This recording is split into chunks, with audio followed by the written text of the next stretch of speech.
Terpidana kasus Vina kebal disiksa penyidik usai ditolong maung. Ucil mengaku tak merasa sakit ketika disiksa penyidik kasus Vina Cirebon. Rivaldi alias Ucil mulai kebal ketika didatangi oleh uyutnya di dalam penjara usai disiksa penyidik kasus Vina Cirebon. Rivaldi alias Ucil sebenarnya adalah tersangka kepemilikan senjata tajam. Dia dilaporkan ke polisi setelah melakukan kekerasan terhadap pacarnya. Atas kasus itu Ucil ditangkap dan ditahan di Polsek Utara Barat Cirebon. Tapi setelah 3 hari ditahan, Ucil justru didatangi ayah Eki, Ibtu Rudiana. Dia dituduh terlibat dalam kasus Vina Cirebon. Oleh Ibtu Rudiana, kepala Ucil bahkan berulang kali dibenturkan ke teralis penjara. Saya dijedot-jedotin ke teralis. Nanti dulu Pak, apa-apaan Pak, kata Rivaldi alias Ucil. Sampai setelah Sudirman datang dan menunjuknya, Rivaldi dibawa ke Polresta Cirebon. Sampai ke Polres saya cuma dipukulin doang, kata Ucil. Bahkan Ucil sampai merasa lebih baik mati saat itu. Kamu yang bunuh, kamu yang nusuk, kamu yang perkosa. Perkosa siapa nusuk siapa, mending matiin aja Pak, saya lebih milih dimatiin aja, katanya. Ayah Rivaldi, Asep bercerita meski tubuh anaknya kecil namun masih bisa bertahan dari siksaan penyidik kasus Vina Cirebon. Kecil banget makanya beda, segitu kecilnya diinjak-injak, yang lain pada pecah ngegeser, kata Asep. Akibat siksaan itu, kata Asep, Rivaldi sampai tak berdaya dan kritis. Saat itulah, kata Asep ada sosok uyutnya yang menghampiri Rivaldi. Waktu keadaannya darurat antara hidup dan mati datang uyunya Rivaldi, katanya. Dijilatin semua dari ujung kaki sampai ujung kepala sama maung, tambah Asep. Setelah itu Rivaldi kembali menerima penyiksaan. Namun kali ini, kata Asep, Rivaldi sama sekali tidak merasakan sakit seperti semula. Akhirnya Rivaldi nerima siksaan lagi gak kerasa, sampai staples, gak kerasa udah. Kata Rivaldi kebal, udah kebal Pak semenjak ketemu Paman Maung aja, kata Asep. Gak bilang apa-apa, udah pergi lagi. Antara sadar dan tidak, hidup dan mati, tambahnya. Padahal di antara 8 terpidana, Rivaldi alias Ucil yang paling banyak menerima penyiksaan dari penyidik kasus Vina Cirebon. Paling banyak penyiksaannya, kata Asep. Sahabat Eki akan bawa helm ke sidang PK6 terpidana kasus Vina. Pemilik helm di kasus Vina Cirebon, Franciscus Marbun akan membawa kejutan di sidang peninjauan kembali, PK6 terpidana. Franz rupanya akan membawa helm ke ruang sidang saat menjadi saksi di PK6 terpidana kasus Vina. Helm itu akan dibawa oleh Franciscus untuk membuktikan seberapa parah kerusakan yang terlihat pada helm miliknya itu. Sebab saat kasus Vina Cirebon itu terjadi, Eki diketahui sedang memakai helm dan sepatu milik Franz. Sebagai pemilik, Franz yakin betul kalau helmnya yang dipakai Eki itu mengalami rusak parah. Sementara pengacara Ibtu Rudiana Pitra Romadoni selalu mengatakan kalau helm itu tidak rusak sama sekali. Setelah 8 tahun, Franz pun kini meminta helmnya yang dipakai Eki saat itu diganti oleh pihak Rudiana selaku ayahnya. Soal helm menurut saya di kasus ini ada satu oknum yang diuntungkan, makanya minta ganti, kata Franz dikutip dari YouTube Vario Channel, Sabtu, tanggal 7 September tahun 2024. Menurut Franz, ia awalnya ikhlas dan tidak mau mempermasalahkan soal helmnya yang rusak. Tadinya sudah ikhlas, kalau sekarang enggak, kata dia lagi.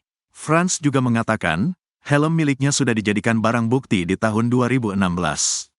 Mudah-mudahan masih ada di Polda, jadi barang bukti, kan masih ada 3 DPO, kata Franz. Sementara untuk sepatu miliknya yang dipinjam Eki, sudah dikubur bersama dengan almarhum. Sepatu dikubur katanya, jadi bebe sih, cuma katanya udah dikubur, ujarnya lagi. Kemudian menurut Franz, Dedi Mulyadi mengaku akan membelikan helm baru untuk diperlihatkan di sidang PK6 terpidana. Helm sih kemarin Kang Dedi katanya dibeliin yang baru biar liatin pecahnya di bagian mana, jadi beli baru dengan warna dan jenis yang sama, tuturnya. Menurut Franz, 7 tahun lalu dirinya membeli helm itu dengan harga Rp530.000. Dulu beli sekitar Rp530.000, sekarang Rp2,5 juta, kata dia. Sementara itu, Pitra Romadoni mengaku pasrah kliennya tidak mendapat perlindungan dari Lembaga Perlindungan Saksi dan Korban, LPSK. Padahal para terpidana diberikan perlindungan oleh LPSK. Enggak kecewa, kita meminta perlindungan kepada Allah SWT, kata Pitra dikutip dari YouTube Happy News, Sabtu. Menurut Pitra, dirinya juga bahkan melarang Ibtu Rudiana untuk mengajukan perlindungan ke LPSK.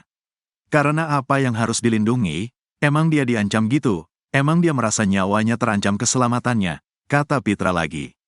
Apalagi menurut dia, Ibtu Rudiana merupakan seorang polisi yang seharusnya bisa menjaga diri sendiri bahkan masyarakat.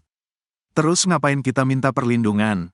Kita hanya minta perlindungan kepada Tuhan, Allah SWT. Itu yang benar, kalau minta perlindungan kepada manusia itu enggak benar itu dipertanyakan keimanannya, tandas Pitra. Terpidana kasus Vina kepalkan tangan dalam sel, sedih orang tuanya jual rumah. Kepalan tangan Eka Sandi di ruang tahanan Pengadilan Negeri Cirebon, Jawa Barat menjadi sorotan. Sebelum sidang peninjauan kembali, PK, 6 terpidana kasus Vina Cirebon itu dimulai, Eka Sandi terlihat mengepalkan tangan. Eka Sandi yang menggunakan kemeja berwarna dan peci warna putih tersebut seolah memberi sinyal semangat mencari keadilan. Eka Sandi merupakan salah satu sosok terpidana kasus Vina Cirebon yang memiliki kisah heroik. Pada saat itu, Eka Sandi dan adiknya tengah nongkrong bersama terpidana lainnya. Bak petir di siang bolong, tiba-tiba polisi menghampiri dan melakukan penangkapan atas dasar dugaan tersangka pelaku pembunuhan terhadap Vina dan Eki. Setibanya di kantor polisi, Eka Sandi dan Aldi diinterogasi sekaligus diduga mendapat siksaan. Tak kuat melihat adiknya kesakitan, Eka Sandi pun pasang badan dan terpaksa mengakui perbuatan yang tak dilakukannya. Pada saat itu Eka Sandi meminta agar adiknya yang bernama Aldi dibebaskan karena tak terlibat apapun. Aldi, adik Eka Sandi pun membenarkan dugaan penyiksaan pada saat itu. Dibakar rambutnya, disetrum, diinjek-injek rambutnya dibakar aja pakai korek api, dibalsem, mataya dan kemaluan, ucapnya di YouTube Kang Deddy Mulyadi. Abis dibakar disetrum langsung dipukulin, disetrum lagi, terus disiksalah. Saya enggak ngaku. Saya enggak ikut-ikutan masa ngomong sih Pak, sambungnya. Sementara itu, Aldi mengaku trauma usai kekerasan yang dirasakannya. Bayang-bayang kelam masa lalu hingga kini masih terus menghantui. Aldi juga menceritakan bagaimana orang tuanya harus menjual rumah mereka seharga 100 juta rupiah untuk membayar pengacara demi membebaskannya. Namun usaha tersebut berakhir tragis karena kakaknya Eka Sandi malah dijatuhi hukuman seumur hidup. Saya merasa hancur. Tidak hanya saya yang mengalami trauma, tetapi juga keluarga kami, bebernya dilihat dari YouTube Uya Kuya. Orang tua kami sampai harus menjual rumah demi biaya pengacara, tetapi pada akhirnya kakak saya yang harus menjalani hukuman seumur hidup, ungkap Aldi penuh emosi. Di sisi lain, Yunani, ibu kandung Eka Sandi bersikukuh bahwa anaknya tidak terlibat kasus pembunuhan Vina dan Eki 2016 silam. Bahkan, Yunani menyebut Eka Sandi terpaksa mengaku terlibat pembunuhan Vina demi menyelamatkan adiknya. Yunani menceritakan, pada malam pembunuhan Vina, tepatnya pada tanggal 28 Agustus tahun 2016, Eka Sandi bersama rekan-rekannya tengah berada di rumah ketua RT setempat.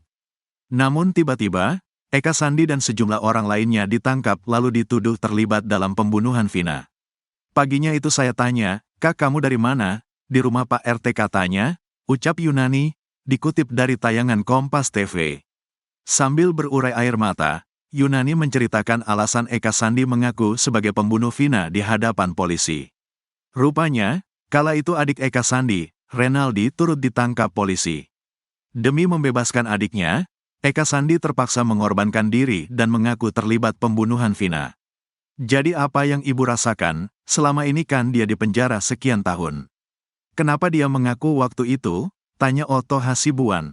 Kan dia belain adiknya biar keluar. Anak saya kan 2. Satu lagi namanya Renaldi, jawab Yunani. Dia, Renaldi, bisa keluar karena Eka mengakui, tukasnya.